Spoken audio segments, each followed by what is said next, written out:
Organissima, New York.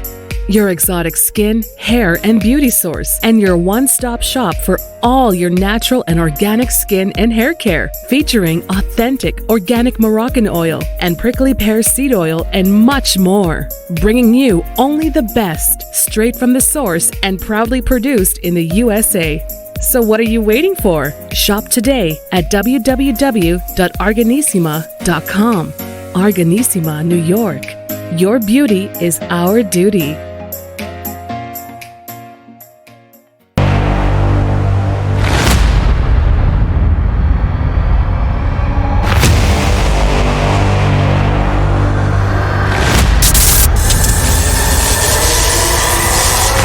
Hello, everyone, and welcome to the Frank Williams Show. I'm your host, Frank Williams, and I have to say it is a pleasure to be here with you today. Thank you so much for stopping by and watching. I have to say it's kind of a special moment for me, this being my first talk show. I can only imagine what Ellen DeGeneres and Jimmy Fallon and all the other talk show hosts felt like when they did their first show. Obviously, that's in a different league than I am, but it was a goal that I had, and I achieved it, and that's what makes it so special. So thanks again for stopping by and watching. Today, I want to share with you a little bit about myself and my journey as to how I got to be here. And then we'll talk a little bit about the show and some of the topics we're going to discuss. And after that, we'll talk about our first topic, which is our BS. I have a great guest today, so let's get started. I'm a divorced father of 3 beautiful girls. I am a life coach and motivational speaker. I'm a former correction officer. I worked in the prison system in New Jersey. 2 of the questions I get asked often are, why did you decide to become a life coach? And why did you decide to become a motivational speaker? Both of those decisions came while I was working in the prison and encountered 2 inmates at different times. Why did I decide to become a life coach?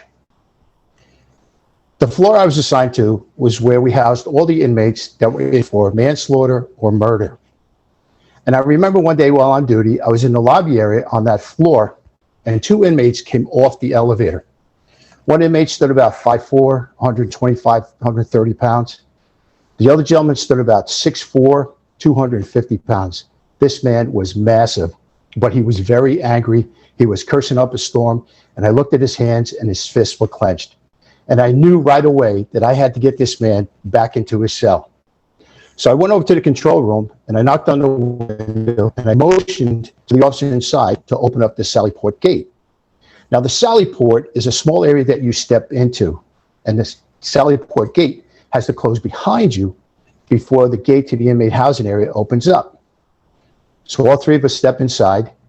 Sally Port gate closes behind me, but the gate to the inmate housing area doesn't open up. And I'm watching this big guy, and he is ready to explode. He looks at the other inmate and he says, I don't give a damn what they do. They can't do anything else to me. He says, I'm going to kill somebody else. This big man had just come back from court and was sentenced to 3 consecutive life sentences for murdering 3 people. He says to the other inmate, I don't give a damn. I'm going to kill somebody else. And I knew it was coming. The big guy had his head down. He looked at me. He pointed at me. He says, I'm going to kill you. The next thing I knew, we were face to face. Physically, this man was there. Psychologically, mentally, he was gone. I'd never seen rage in anyone like this before. Behind me were steel bars. To the right of me was a concrete wall. To the left of me were steel bars. And behind the inmates were steel bars. This wasn't going to end good. So I knew I had to control the situation. I had to stay calm. And having studied the martial arts for many years, I saw an opening which I knew I had to take. So I said to myself, at the count of 3, you have to act. So I started my count. 1, 2. I don't get to 3. The other inmate squeezes in between us, pushes the big guy back and says, what the hell do you think you're doing? Threatening to kill Officer Williams. He's the only officer that's ever respected us. Now, you apologize to Officer Williams before I kill you. The big guy comes over with his head down. He puts his hand out. He shakes my hand. He says, Officer Williams, I'm sorry. No sooner does he finish that sentence that the gate to the inmate housing area opens up. Both inmates walk inside. The gate closes behind them. End of situation. But I thought about this big guy for a long time, and I couldn't help but wonder how this man's life could have been different if only someone or something intervened at an earlier stage that could have led him to the right skills and resources to take a better path in life. So it was because of that gentleman that I became a life coach. Why did I become a motivational speaker? One of my responsibilities was to oversee the breakfast and lunch times of the inmates. And I had inmates that worked for me who actually served the meals. One day during lunch, one of the inmates that worked for me had gotten into an argument with one of the inmates on the lunch line. So I went over and I broke it up. And after lunch was over and all the inmates went back to their housing units, I said to this young man that worked for me, one of the things I said was, if this happens again, I have to fire you. He looked me right in the eyes and said, Officer Williams, I don't give a damn. I have 60 years to go. I was stunned. This young man was 21 years old at the time and isn't going to see the outside of a prison wall till he's 81. It was because of that young man I made another promise to myself, that when I was finished with law enforcement, I was going to try and talk to as many high school, college kids, or any kids that would listen to me, to let them know that, yes, life is tough, but it can also be incredible if you have the right skills, the right resources, and the right mindset. So that's why I became a motivational speaker. My life coaching and my motivational speaking led me to being interviewed on podcast shows. Just a couple of months ago, I was interviewed by a gentleman who goes by the name of Hurricane H. He's a great guy, and I strongly recommend that you follow him. He has some great topics and some great guests. After our show, we decided to go out to lunch, and we went out to lunch a couple of weeks later, and we talked about having my show on his network, EMBC network. Well, to make a long story short, here I am today. And I have to tell you, it is a fantastic feeling. And thank you again for stopping by and watching. As far as the show goes, we're going to talk about things that are going to make your life easier and much more productive. We're going to talk about fitness, nutrition, wellness, relationships, developing a positive mindset, how to overcome roadblocks in life, how to overcome anxiety, which leads me to our first topic, which is our BS. Now, I know what some of you are thinking. That's not the BS I'm talking about. I'm talking about our belief system, who we believe we are, and what we believe we are capable or not capable of achieving in life. So much of what we believe we can and cannot achieve in life begins and ends right here. It is believed that we think about 6,000 thoughts a day. 85% are believed to be negative. If that's the case, how can we possibly hope or even dream to change our lives for the better? What we have to do is we have to start eliminating the negative thoughts and incorporating the positive thoughts. Now, are you going to eliminate every positive thought in your mind? Absolutely not. That's not the goal. The goal is to eliminate as many as you can and start filling your mind with positive thoughts.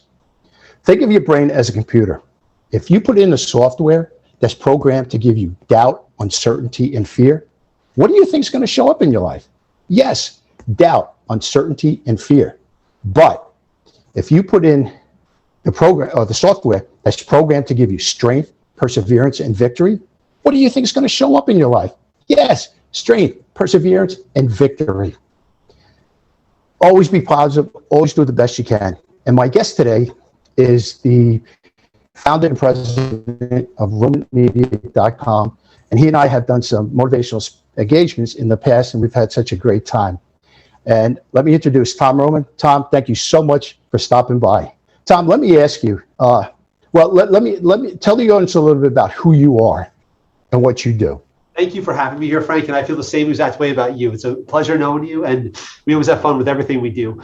My name's Tom Roman. I am the president of Roman Media Group in New Jersey, and we have offices in Pennsylvania now. And we're a search engine optimization and website development company.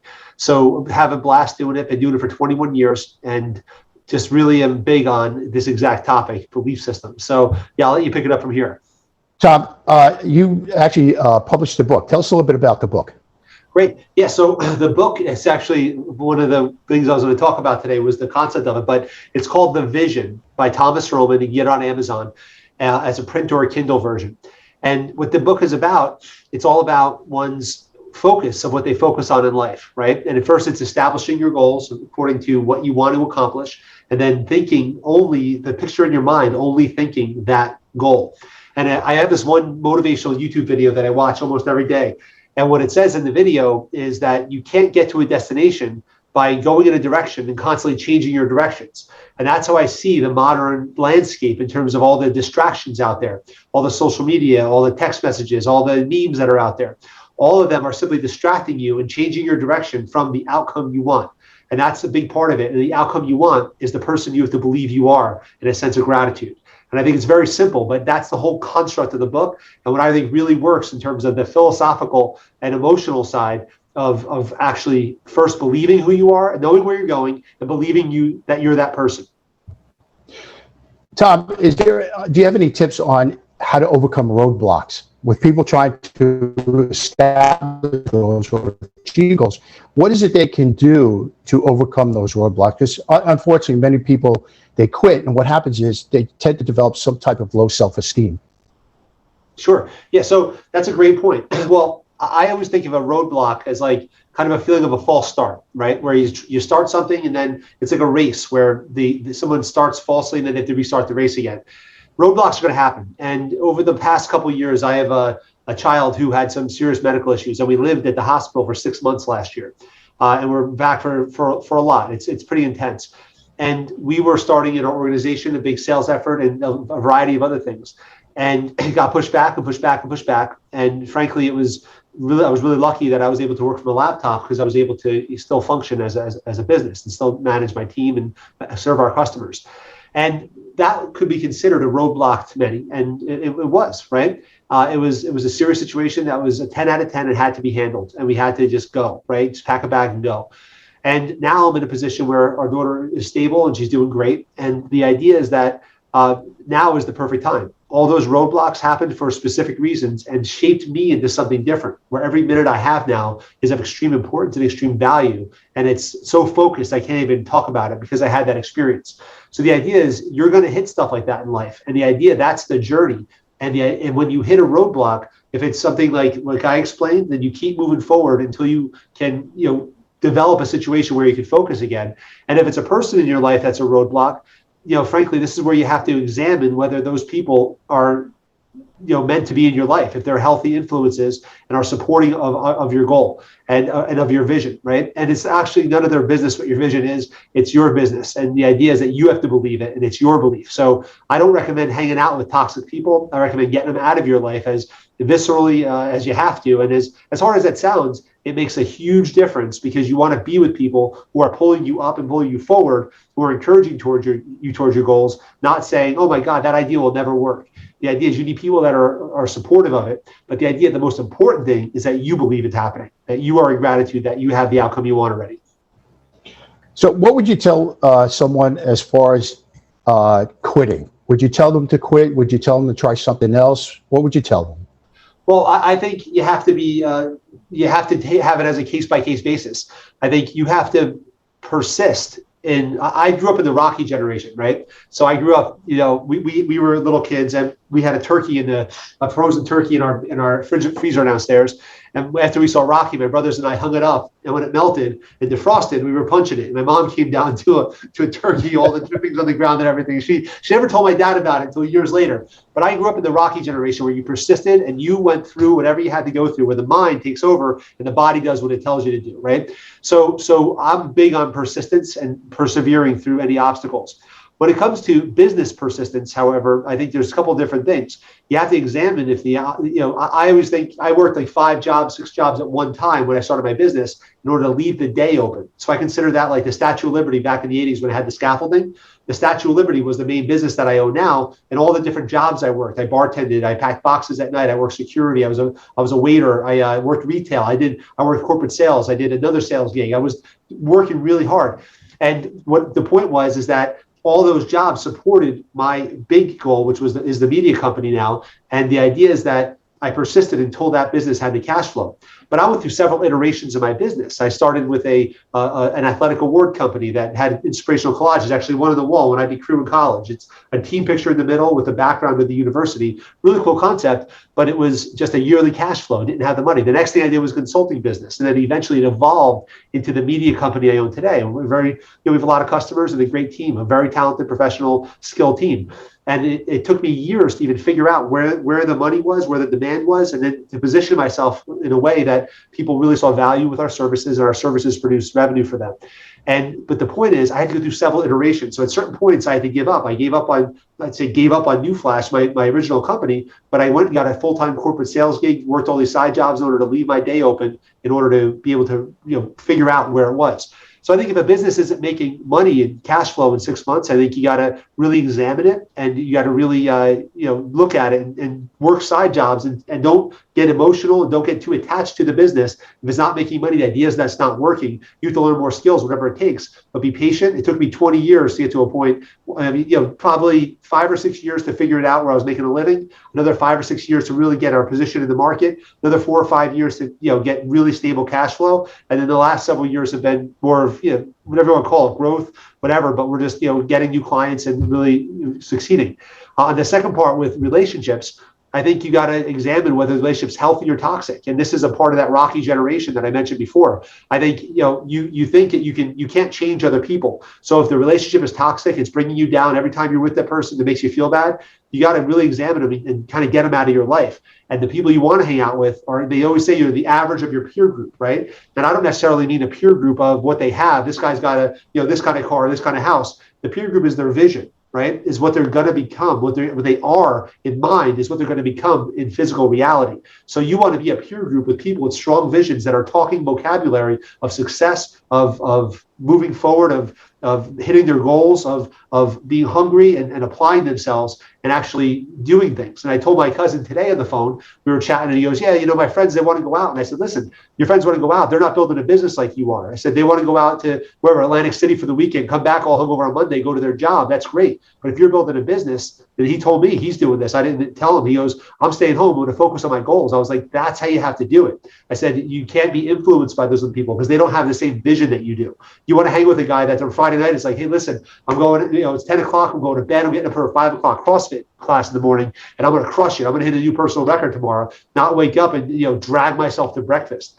And I remember one instance when this was clearly evident to me. We were doing a Murph for the CrossFit class I was a part of down the shore at the Jersey Shore in Manasquan. Wonderful people. And it was pouring rain, right? And everyone, the people in CrossFit, it was like a 7 o'clock Murph. It's basically a mile run, 100 pull-ups, I think, 200 push-ups, 300 air squats, and another mile run. It's a very intense exercise, right? It's in honor of a fallen soldier, American soldier that's who it's named after.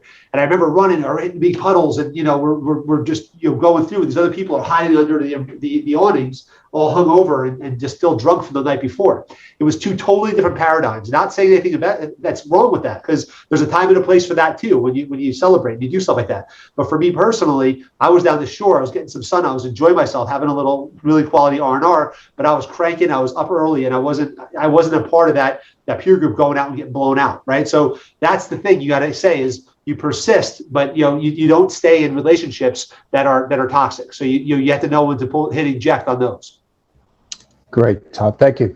Tom, with today's society, with inflation and COVID, how would you, or what would you tell somebody who's really down and out and pretty much has almost given up? What would you tell them, or how would you tell them to move forward? First thing I would do, I'd sit down and I'd write down your goals. I write down your personal goals. I write down your relationship goals. I write down your society goals. I write down your finance, your thing goals, what you want to do thing wise, and I write down your business goals of how you're going to accomplish them. I'd write them down, and I would take that and I would create a vision out of it, and I would make a vision board. I would take all those goals, put them on paper, create a vision board out of it, right, and look at it, and step into that vision board, and then say that this is my life. And what you do then is you listen to the universe, God, whatever you call it, for the inspiration that comes through, and you constantly believe that.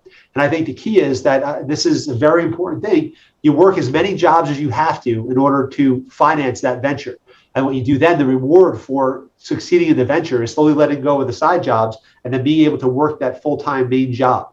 So you work, and this is a paradigm shift, I think, because a lot of people don't get that. They're like, oh, I don't want to get a job. A W-2 job is simply a means to finance your main business that you want to accomplish. So the idea, once you have your vision, you listen to the inspiration, because as you hold that vision, you're going to get the ideas. It's like being an acorn in the ground and getting germinated with the necessary essences from the soil in order to become an oak tree.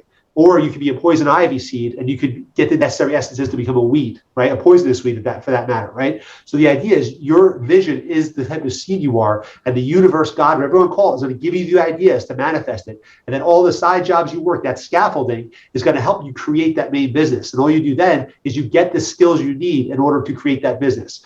And this doesn't come from business school, it doesn't come from going to college. It comes from doing the research, reading the books, and doing whatever you have to do, talking to people, mentors, whatever you have to do. And you know exactly what you have to do. When you get to that point, you're like, I got to talk to this guy. I got to take this course. I got to learn this software.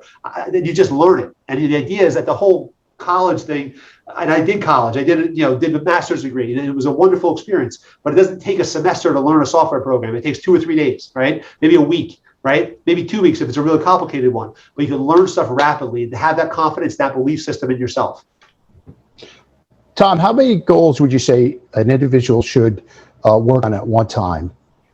Well, I think there's different facets of goal setting. There's ongoing goals, like every day you work out no matter what, right? You train at least 5 days a week, and then the weekends do something outside, lawn work, whatever, or go for a run, jog, go boating, swimming, kayaking. Other goals like diet goals, like eat clean, stuff like that. Those are ongoing goals. But I think what you do is you hold that vision in your mind, and the vision is an all-encompassing thing, right? So you look at the type of house you want. You have a picture of it. You look at the type of, the automobiles. These are like the side. These are like the thing goals that aren't really that important. But that's what creates that vision of the service you have to offer. The vision is what gives you the inspiration to actually go out and get it. And regardless of the politics of what you think, there's one thing that Donald Trump said once. He goes, someone said, how did you become wealthy? And he goes, I bought things I couldn't afford. And then he had to figure out how to pay for them, right? That's a very powerful thing, right? When you have a vision that you can afford and you get into a situation that you got to afford it. Tony Robbins did the same thing. He bought a castle, couldn't afford it. And then from there, what happens? He goes out and becomes the number one motivational speaker of all time, right? Why? Because he put himself in a situation that he couldn't afford, and he went out and he did it, right? And he created it, and he had to, because he had his back was against the wall with a financial commitment. And that's what you got to do yourself. Get yourself in commitments where you got to perform. You cannot go out and get drunk, because you got to wake up in the morning and you got to crank on your goals. And the idea is that you do everything possible to get there. Tom, I read a quote one time that said, champions don't wait for things to happen. They make things happen. So pretty much everyone watching the show is a champion. It's just a matter of bringing that champion out from within and just moving forward with passion. Yeah. I agree. And I always think that too. I think we all have a potential champion in us. It's funny, my nephew, 12 years old, he won his championship in the baseball last night in his little league, right? So proud of him. He hit a home run 2 weeks ago, and he hit 2 doubles yesterday to win, right? And he's a champion. And many people aren't champions in sport teams their whole life, right? Maybe once if they're lucky, right? I never was. My team's never won the championship, right? But the point I'm getting at, exactly what you said, we have a potential champion inside of us. And the idea, you have to just get out of your own way. And what I mean by that, you gotta just bypass all the nonsense. Warren Buffett said it once. He says you gotta bypass the popular opinion because it doesn't matter. Your universe is your universe. And I say this humbly, and I say it with empathy towards those in need. But you got to worry about your universe. The best you could do is to make the most of yourself. And the universe you have is what's around you. Okay. So the idea is that if you have a beautiful universe, you wake up in a home, you have a cup of coffee in the morning, if that's what you drink, and then you have you have food on your table, you're living in a beautiful universe. So don't put all the other crap that's fabricated into your mind to take your vision away and change directions. So you're not looking here, you're looking here. Because if you're going that way, you're never going to get here. You understand? So the idea is that you have to keep your mind, your universe to exactly what you want it to be, and let no one else ever in the world take that from you. And that's the key, is that I believe, and it's funny, my next goal is buying a big piece of property and putting on a school, because I want to build a school. It's like a really cool idea, because I just don't see eye to eye with a lot of what's going on in the current educational systems. So the idea is that that's my next goal. And what I'm doing, my business is manifesting the income now to pay for it. right? And that's all I think about is that goal. I have a picture in the background of the land I'm going to buy. That's a farm. It's a Van Gogh painting that symbolizes that. I look at it every day and I say, that is what I'm working for right now. And all I do is think about it. Everything else doesn't matter. I don't care about gas prices. I don't care about inflation. I don't care about COVID. I take my vitamins and I move forward and I crush my business day. I get to my desk early and I do everything on my list with integrity in the best possible way I can. And as I'm going, I constantly writing business systems, delegating effectively, collecting from customers, serving them properly, and making my life happen. And that's the key. You got to have the same intensity in your life. You got to go out there. You got to be clear in your vision and get to whatever you have to do. If it's a library to start, if it's a Starbucks to start, I started there too. Then my parents' dining room, eventually did bartering for an office space, got my own office space. Now I'm in a suite in a huge castle building, and it's gorgeous, right? And I love every second of my day. But you have to have that same exact tenacity and that same vision and that same focus in order to get there. And don't let anyone take it from you. And the people that do try to take it from you, boot them out of your life, because they're going to keep pulling you down like crabs in the bucket.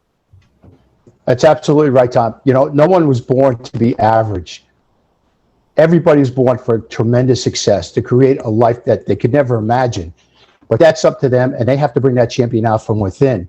But Tom, we're going to wrap it up. If people want to reach out to you, how would they be able to contact you?